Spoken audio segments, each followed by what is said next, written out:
A Newport News public school is defending itself in court from a negligence lawsuit, essentially saying that a teacher in the United States should expect to be shot. This comes after one of its teachers was shot by a student despite the fact that they were warned multiple times that the student had a weapon. Abby Zwerner, a first-grade teacher at Richneck Elementary School, was shot on January 6th by one of her students while sitting at a reading table in her classroom. She suffered multiple surgeries after a bullet struck her hand and chest. Named as defendants in the lawsuit are the Newport News School Board, the former Superintendent George Parker III, former Richneck Principal Brianna Foster Newton, and former Richneck Assistant Principal Ebony Parker.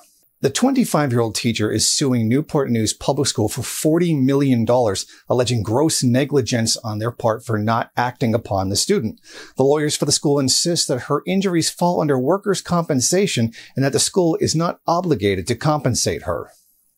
While the 6-year-old child cannot be identified, it should be noted that the student does have a long history of violence both at school and at home, and it was only the year before the student was reprimanded for choking and strangling their kindergarten teacher. Before the shooting, the school was warned about him. Zwerner told the assistant principal between 11:15 a.m. and 11:30 a.m. that the boy was in a violent mood. He had already threatened to beat up a kindergartner and had a confrontation with the school security officer. The lawsuit alleges that the assistant principal Parker had no response, refusing to even look up at Zwerner when she expressed her concerns.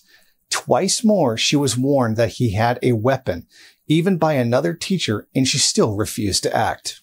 Zwerner suffered permanent bodily injuries, physical pain, mental anguish, and lost earnings and other damages, the lawsuit states. It seeks $40 million in compensatory damages.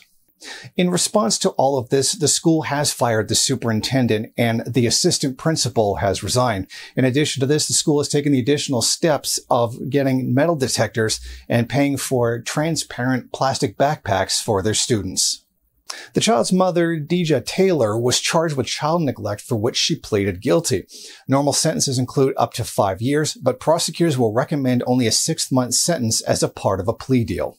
Essentially, the claim by the school here is that they are not responsible for any damages done to the teacher because workers' compensation will cover everything that's associated with any kind of cost. In their eyes, if this allegation of the assistant principal failing to act is indeed true, then they feel that they have committed absolutely no wrong and no negligence on their part whatsoever. However, this is yet to play out in court, and only a recent filing for a motion to dismiss saying that they were not responsible for any kind of negligence because workers' compensation will allegedly cover everything involved. And that seems to be the team's defense for negligence by simply stating that workers' compensation will pay for everything. Reporting from Niagara Falls, Jason Unruhe, MRN. Thank you for watching. If you like this program, then please head over to my Patreon page and set up a monthly donation. It's your donations that keep this program running. Also, if you would like, please rate, comment, subscribe, and share in various social media.